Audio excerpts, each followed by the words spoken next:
A fonte da sorte. No alto de um morro, em um jardim encantado envolto por muros altos e protegido por poderosa magia, jorrava a fonte da sorte. Uma vez por ano, entre o nascer e o pôr do sol do dia mais longo do ano, um único infeliz recebia a oportunidade de competir para chegar à fonte, banhar-se em suas águas e ter sorte a vida inteira. No dia aprazado, centenas de pessoas viajavam de todo o reino para chegar ao jardim antes do alvorecer. Homens e mulheres, ricos e pobres, jovens e velhos, dotados ou não de poderes mágicos reuniam-se no escuro, cada qual na esperança de ser o escolhido para entrar no jardim. 3 bruxas, com seus problemas e preocupações, encontraram-se nas cercanias da multidão, e contaram umas às outras suas tristezas enquanto esperavam o sol nascer. A primeira, cujo nome era Asha, sofria de uma doença que nenhum curandeiro conseguia eliminar. Ela esperava que a fonte fizesse desaparecer os seus sintomas e lhe concedesse uma vida longa e feliz.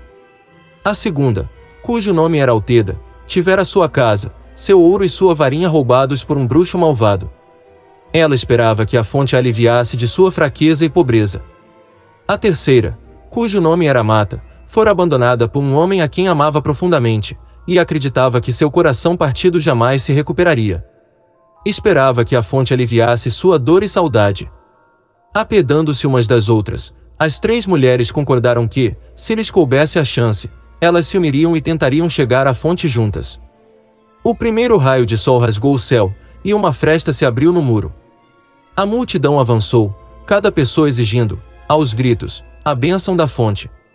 Plantas rastejantes do interior do jardim serpearam pela massa ansiosa e se enrolaram na primeira bruxa, Asha.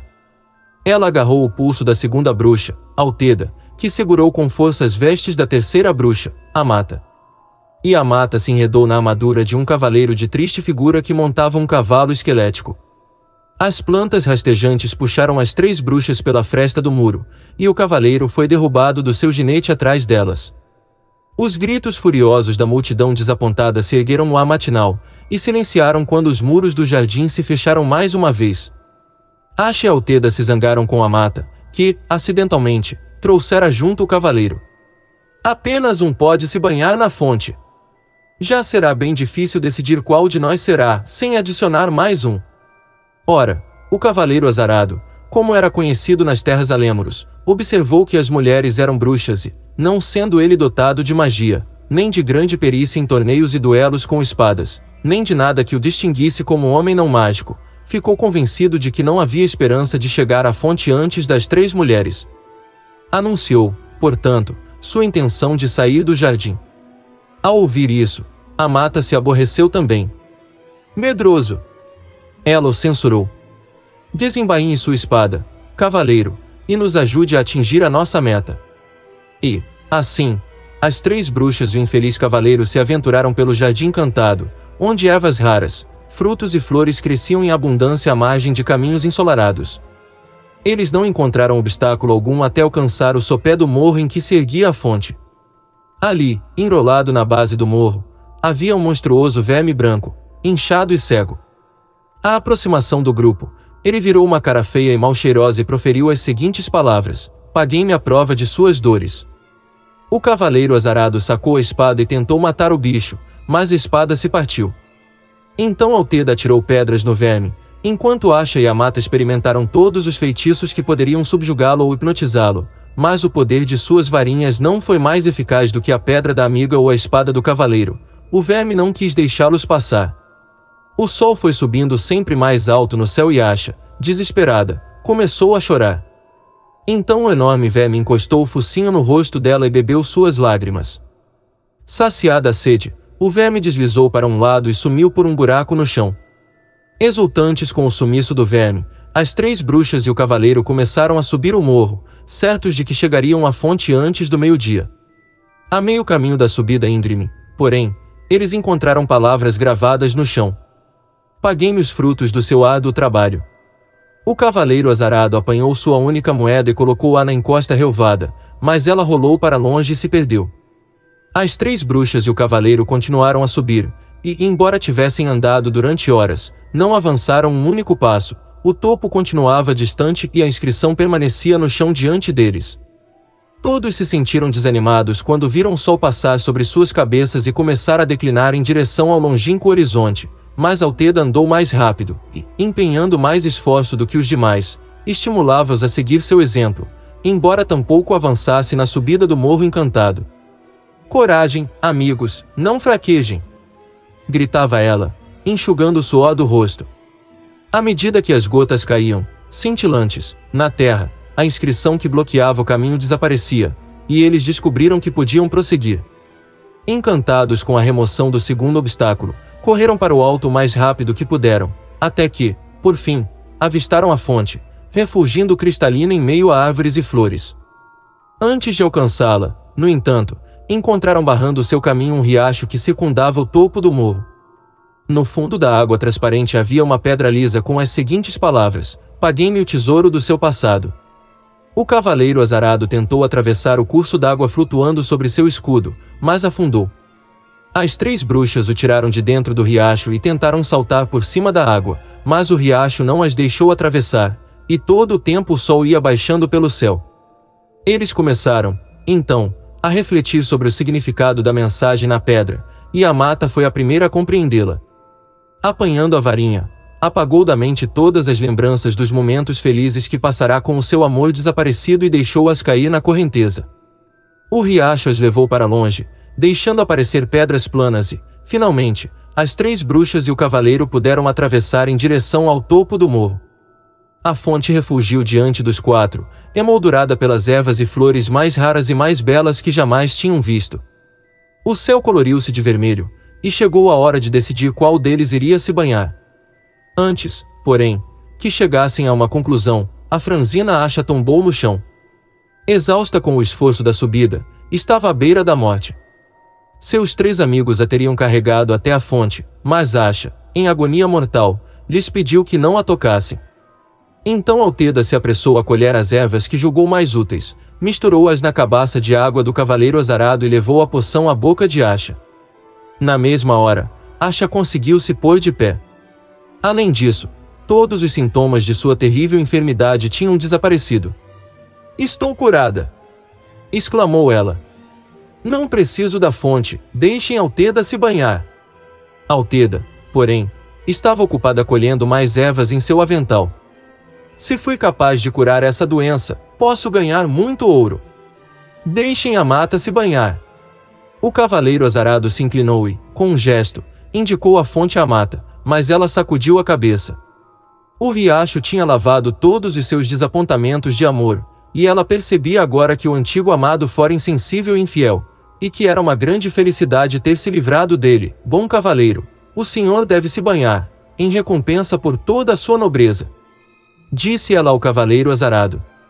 Então ele avançou a armadura tinindo aos últimos raios do sol poente e se banhou na fonte da sorte, admirado por ter sido escolhido entre centenas de outros e atordoado com a sua inacreditável fortuna.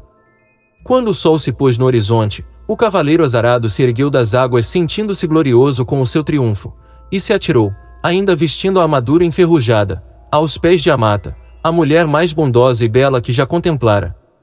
Alvoroçado com o sucesso, pediu sua mão e seu coração, e Amata, não menos feliz, percebeu que encontrara um homem que merecia os 2. As 3 bruxas e o cavaleiro desceram o morro juntos, de braços dados, e os 4 levaram vidas longas e venturosas, sem jamais saber nem suspeitar que as águas da fonte não possuíam encanto algum. Comentários de Alvo Dumbledore sobre A Fonte da Sorte. A Fonte da Sorte é um eterno favorito, tanto assim que foi tema da única tentativa de introduzir uma pantomima de Natal nos festejos de Hogwarts.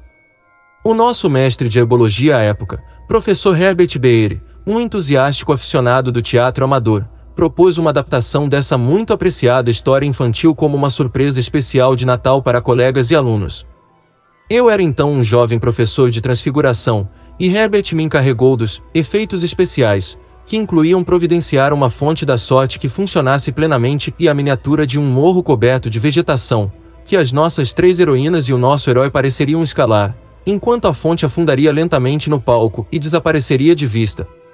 O professor Beere mais tarde deixou Hogwarts para ensinar na ABAD, Academia Bruxa de Arte Dramática, onde confessou-me, certa vez, ter forte aversão por encenar essa história por acreditá-la azarada. Creio poder afirmar, sem vaidade, que tanto a minha fonte quanto o meu morro desempenharam satisfatoriamente os papéis que lhes cabiam. O mesmo não se pode dizer, no entanto, do restante do elenco. Esquecendo por instantes as acrobacias do gigantesco verme arranjado pelo nosso professor de trato das criaturas mágicas, Silvano Quetlebur, o elemento humano se mostrou desastroso para o espetáculo. O professor Beere, em sua função de diretor, esteve perigosamente desatento à complexidade de emoções que fervilhavam sob o seu próprio nariz. Mal sabia ele que os alunos que protagonizavam a Mata e o Cavaleiro Azarado tinham sido namorados até uma hora antes de subir a cortina do palco, momento em que o Cavaleiro Azarado transferiu suas afeições para Asha. Basta dizer que os nossos aspirantes à sorte nunca chegaram ao alto do morro. A cortina nem bem subira quando o verme do professor Quetlebur, que hoje sabemos ter sido um cinzal 2 engurgitado por um feitiço, explodiu em uma chuva de faíscas e poeira, enchendo o salão principal de fumaça e fragmentos do cenário. Enquanto os enormes ovos incandescentes que o bicho pusera ao pé do meu morro incendiavam as tábuas do soalho, a Mata e Asha se hostilizavam e duelavam com tanta ferocidade que o professor Beere foi apanhado no fogo cruzado, e o corpo docente precisou evacuar o salão, pois as labaredas que então devastavam o palco ameaçavam engolfar o auditório. O espetáculo da noite terminou com uma ala hospitalar lotada. Passaram-se muitos meses até o salão principal perder o cheiro acre de fumaça de madeira, e outros tantos para a cabeça do professor Beere retomar as proporções normais, e o professor Quetlebur deixar de lecionar sob observação. O diretor Armando de pé impôs uma proibição a futuras pantomimas, uma orgulhosa tradição antiteatral que Hogwarts mantém até hoje. 2 Veja Animais Fantásticos, e onde habitam para uma descrição conclusiva deste curioso bicho. Jamais devia ser intencionalmente introduzido em um salão com painéis de madeira, nem receber um feitiço de engurgitamento.